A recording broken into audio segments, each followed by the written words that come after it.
Indiana basketball opens up the Darian DeVries era with a bang as they just destroy Alabama A&M in the opener.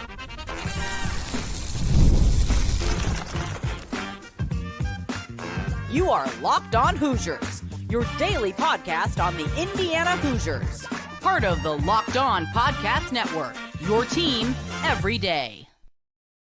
Welcome, and it is the Locked On Hoosiers podcast. I'm your man, Jacob Goins. I appreciate you being here, making this your first listen or your first watch every single day. We are part of the Locked On Podcast Network, which is your team every day. Today's episode of Locked On Hoosiers is brought to you by FanDuel. Right now, new customers can bet just $5, and if your bet wins, you'll get $300 in bonus bets to use across the app. Download the FanDuel app today. Well, thank you so much for being here. True to making this your go-to spot for all things Indiana athletics. As later on in the show, we'll talk some college football, talk about the playoff bracket, why Indiana being shafted from the 1 seed may not be the worst thing in the world. Plus, talk about what's coming up next and some injury things as well. But we start today's show with Indiana basketball because the season is back and the Hoosiers might be back as well. Darian DeVries and the new era begins with a 98-51 win over Alabama A&M last night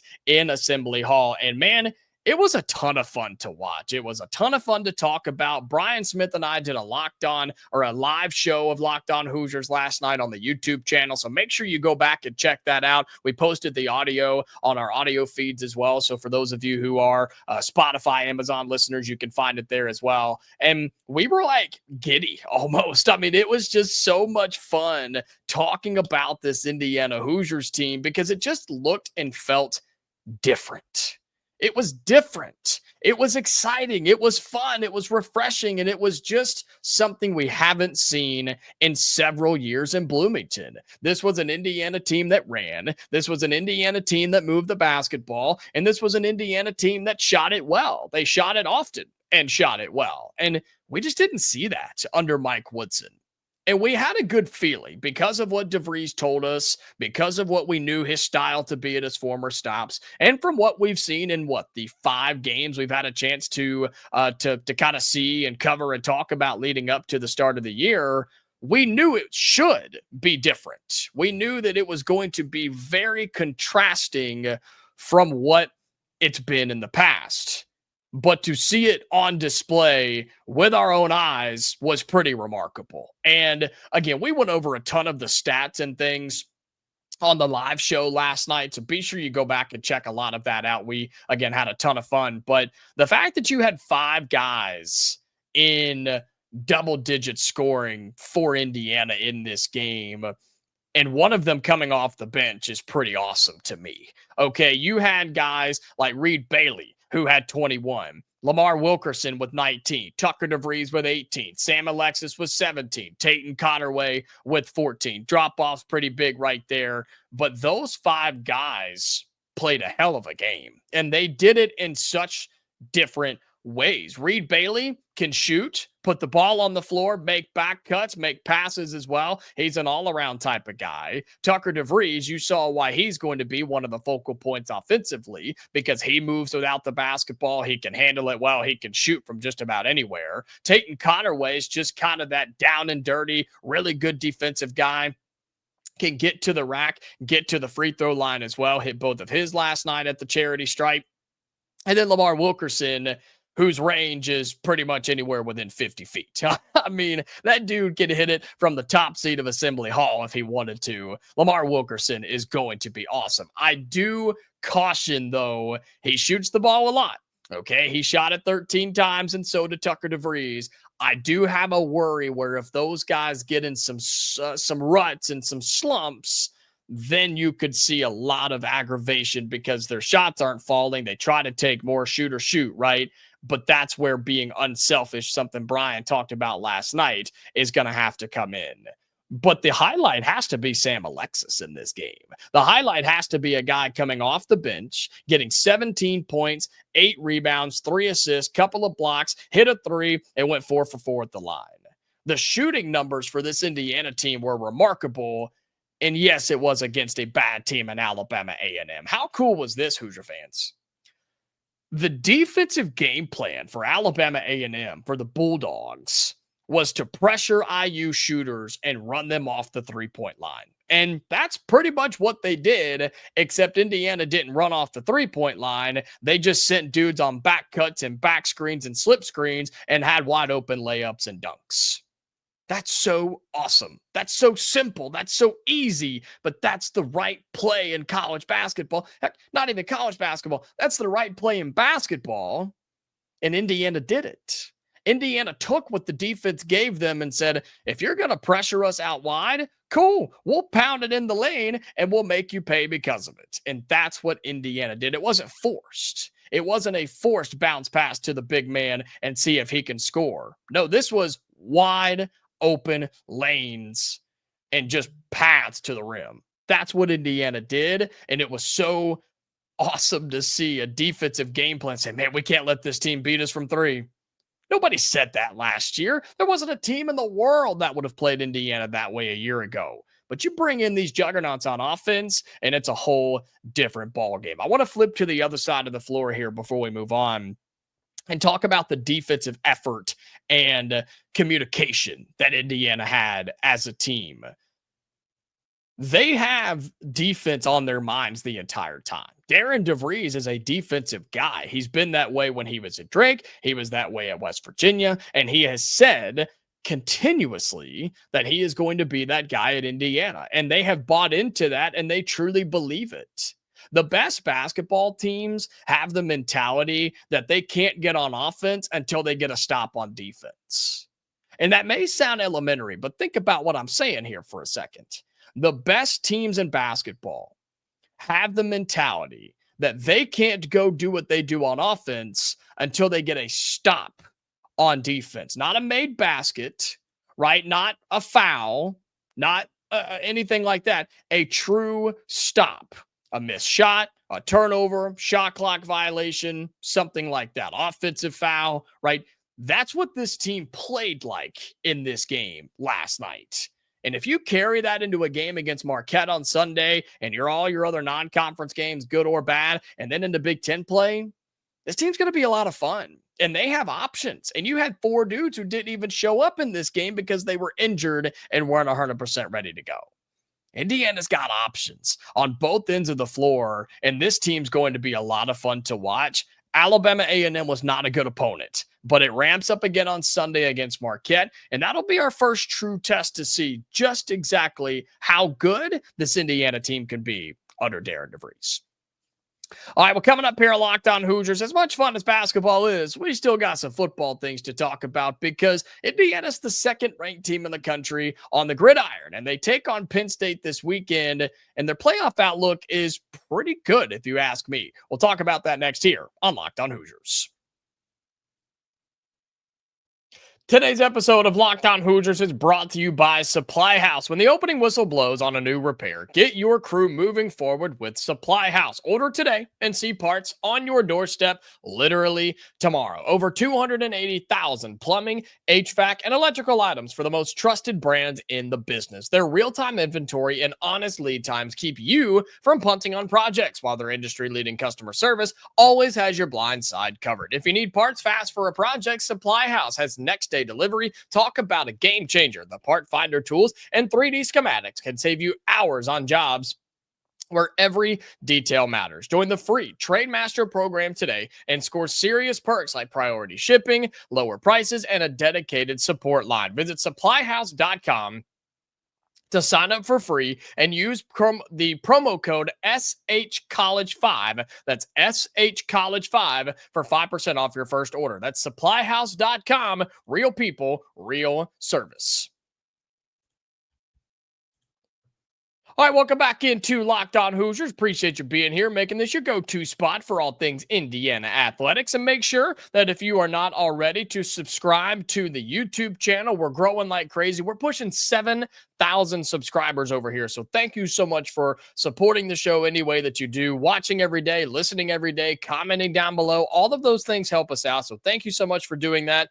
And if you are listening on those audio platforms like Spotify or Amazon or Apple or however you get us over there. Thank you for doing that as well. Make sure you follow us there and turn on those notifications so you never miss a new episode of Locked On Hoosiers. But we started with basketball. Now we're going to talk a little bit of football because we had a conversation yesterday with our buddy Zach Sako of Locked On Nittany Lions. And we talked about the first initial college football playoff rankings.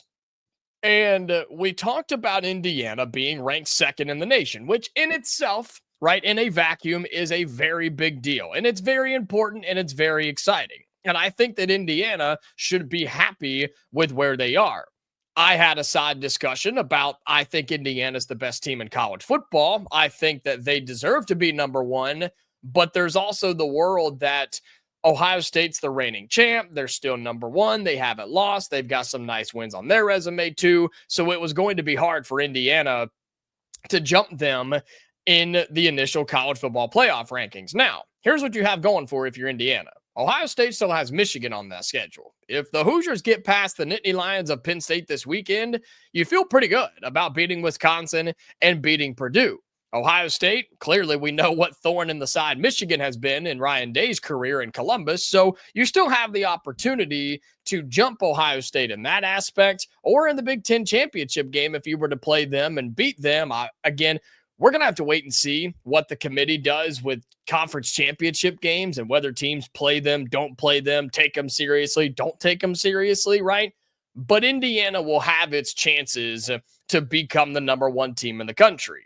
But a lot of you pointed out that I think I mentioned this, but I can't remember.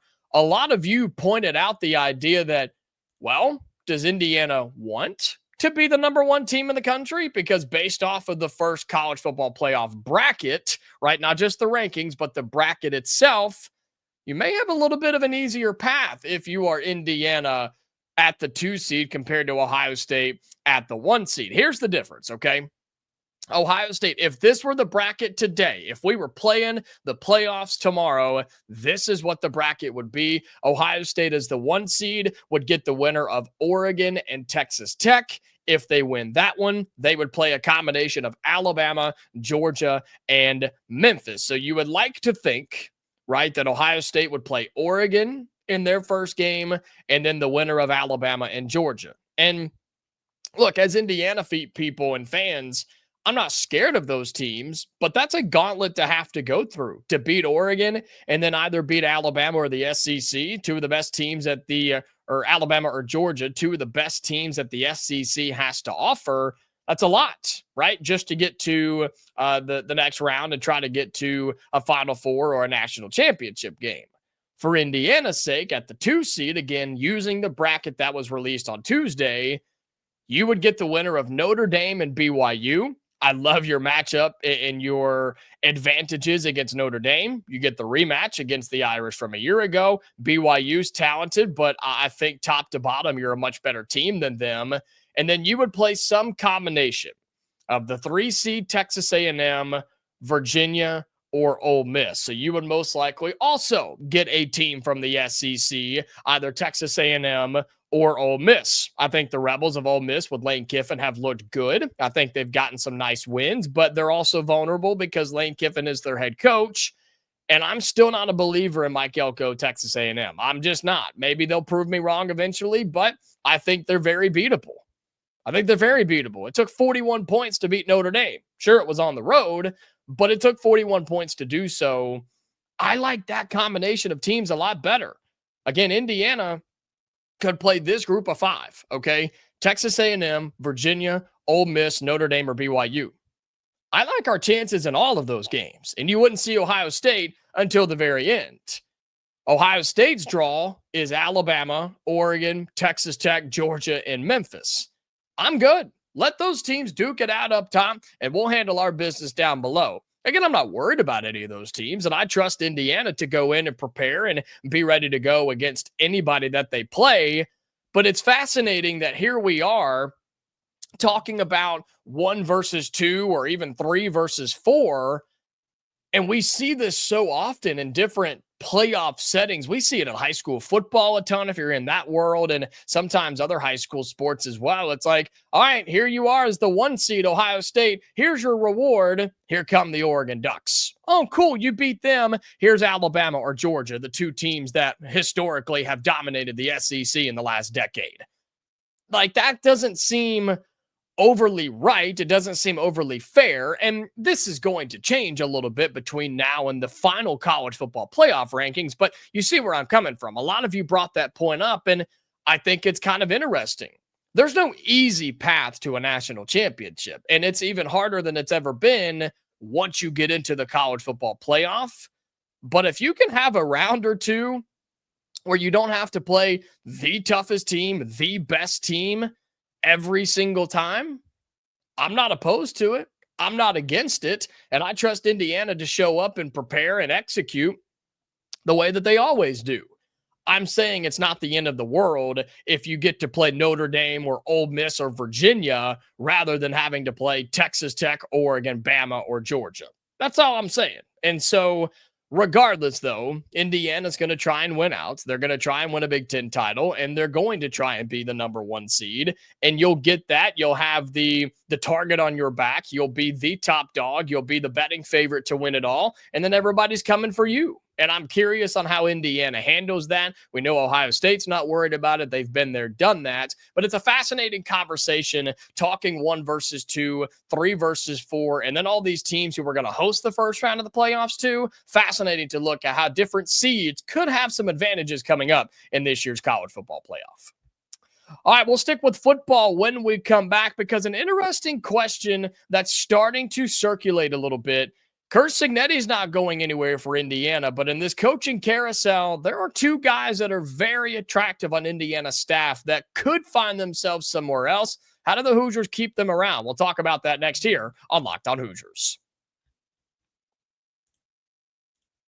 Today's episode of Locked On Hoosiers is brought to you by FanDuel. The NBA is back, and there's no better place to get in on the action than FanDuel, the official sports betting partner of the NBA. Even if you miss the start of a game or you want to ride the hot hand, FanDuel has live bets on everything from who will score next to fourth quarter comebacks. Plus, you can even combine your live bets into a same-game parlay for a shot at a bigger payout. It keeps every game exciting, especially when your team's making that late push. So if it's the NBA, if it's college basketball, we still have college and NFL football too that you can bet on as well. FanDuel has it all. So right now, FanDuel is giving new customers $300 in bonus bets when your first $5 bet wins. Head to FanDuel.com to sign up and play your game with FanDuel, the official sports betting partner of the NBA. All right, final segment here on Locked On Hoosiers. Thank you again so much for being here, making this your first listen or your first watch every single day. And we're still talking some football as we wrap up this show. And again, make sure you go and check out last night's basketball live show after Indiana's season opener. And we've got a great show coming out for you tomorrow with our buddy Zach Seiko doing a true crossover of Penn State and Indiana, Hoosiers and Nittany Lions, talking about that game coming up on Saturday. But we are talking more football here. And I've seen some people, I don't know, kind of in passing bring this up, but somebody tweeted us on social media yesterday and brought this up. And I thought it was a good question and a good topic. Brandon Eckstein, hopefully I pronounced that correctly, tweeted at us and said, I know the focus has been on these head coaching vacancies, but who do you think legitimate candidates are for the Hoosiers if Shanahan or Haynes were to leave after the season? Has there been any talk of these guys being head coaching targets? Of course, talking Mike Shanahan, your offensive coordinator, and Brian Haynes, your defensive coordinator. And this is something that absolutely needs to be talked about because they are 2 of the best coordinators in the country, and there are about to be several more job openings for head coaching positions in college football. Think about it this way. Penn State, Florida, LSU, Auburn. Think about those 4 jobs alone. They are not going, more than likely, they are not going to hire first-time head coaches or coordinators somewhere else unless I mean, maybe Brian Hartline, maybe him at Penn State. But other than that, I think most of those big P4 openings are going to be filled by other sitting head coaches. Now you start thinking about Oklahoma State and Oregon State and UCLA and Arkansas.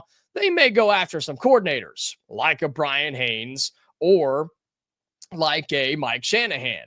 But even the big schools that fill those positions, they got to fill it with somebody. And I think these two coordinators in Bloomington are two of the best in the country. I think Brian Haynes is a top 3 defensive coordinator, and I would put Mike Shanahan as probably a top 5 offensive coordinator in the country. And so people are going to be picking up the phone, and these guys' agents are going to be getting calls and having to float information and say, hey, just so you know, some so-and-so called. Hey, just so you know, these people are interested. But here's the good news. All right, if you'll remember, in December last year, Indiana gave both of these guys pretty solid extensions and got them secured through the 2028 season, okay? Got them both secured through 2028, Shanahan and Brian Haynes, okay? Everybody got extensions on the staff. I think one person wasn't retained, but everybody else was brought back and retained after last year's historical season. And there's some bonus stuff in there that makes their contracts even better, right? This is when Cignetti got his first extension, and he got one for all of his assistants too. Now listen to this. There's a 10% bonus for a bowl game appearance, right? So every assistant coach, this is from last year's extensions. They have a 10% bonus for a bowl game appearance, a 12% bonus for a 9-win season, a 15% bonus for a 10-win season, 20% for an 11-win season. If you go regular season, Big Ten, bowl games, they all go towards your final total. You also have a bonus if you make it to the Big Ten championship game, if you win the Big Ten championship, college football playoff, all the way through winning a national title. These coaches get a 50% raise or a 50% bonus if you win the national championship. Now, all the way from 10% to 50%, whatever the highest one is, that's what you get. You can't get a 45% bonus and also get the 10, 15, 20, 25, right? The highest percentage is the one that you get. But I say all that to say this. Your two coordinators are making pretty darn good money. Brian Haynes is going to be making over $1 million a year, around 1.3 to 1.5, plus all of his bonuses. And he has a retention bonus he gets every January 31 and July 31 of $75,000. All right, Mike Shanahan is very similar. They both make about $450,000 a year, but they also have the incentives. He's making around $700 to $800 a year as Mike Shanahan, and he gets a retention bonus of $50,000 every single time July 31 pops up on the calendar. So I say all that again to say this: they're getting paid very well, and that was based off of last year's bonuses and pay raises that Curt Cignetti got. But remember, Curt Cignetti just signed another extension where everything is fully guaranteed, $11.6 million, yada, yada, yada, right? But he got more for his coaches. It says that Indiana has to guarantee that Curt Cignetti's staff salary pool cannot be ranked lower than 5th in the Big Ten or top 10 nationally. Let me say that again. Indiana guarantees Curt Cignetti's staff salary fund, the money he's paying his staff, cannot rank lower than 5th in the Big Ten or top 10 in the country. That tells me they're doing everything they can, and that's what they just negotiated a couple of weeks ago, which means they're going to pay Shanahan and Brian Haynes everything they possibly can, plus everybody else too, to make sure that they don't go anywhere.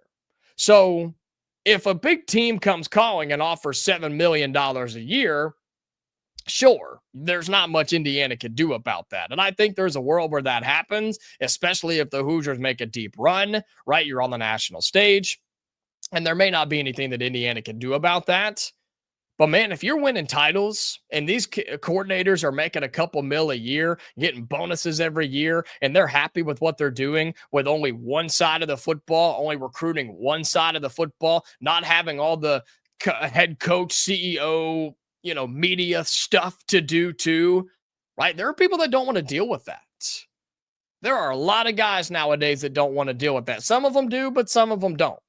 And I think that's going to be the big talking point here, and the thing that we have to keep our eyes on come postseason time and after the season, really, for Indiana football. But man, if you're a big name school, calling Mike Shanahan or Brian Haynes is a no-brainer to me. I think they are that good. And it's hard for me right now to try and narrow down or pick names who could replace them, because we simply don't know what the coaching carousel is going to look like, head coaches or coordinators. But I think that's a really good question. And it's one that hopefully we don't have to address, but there's definitely some possibilities that we could. And so, great question there. Hopefully that tells you a little bit more about what they're making, why Indiana could keep them, and why if somebody comes calling, it may be hard anyways for Indiana to keep those guys in Bloomington. But we'll talk more football on tomorrow's show, as our buddy Zach Sanko of Locked On Nittany Lions will join us. We'll do a full crossover talking Hoosiers, Nittany Lions, this game, some more coaching search stuff, what it means if either team wins, if either team loses, what direction these two programs are going, and a whole lot more. So make sure you are subscribed to the channel. Follow us on your social media platforms, on your audio platforms, okay? I don't want you to miss any episodes of Locked On Hoosiers, including tomorrow, Hoosier fans, which is when we are back for another episode. So until then, stay safe, and I'll talk to you later.